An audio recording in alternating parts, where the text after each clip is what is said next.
Hi everyone, in this video I will show you how to add high school on Facebook. To start the process, open your Facebook application in your mobile device.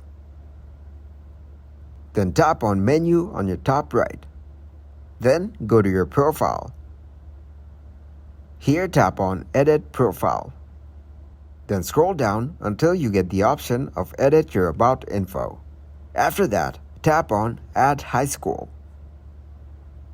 Now tap on High School Name. Then search your school name.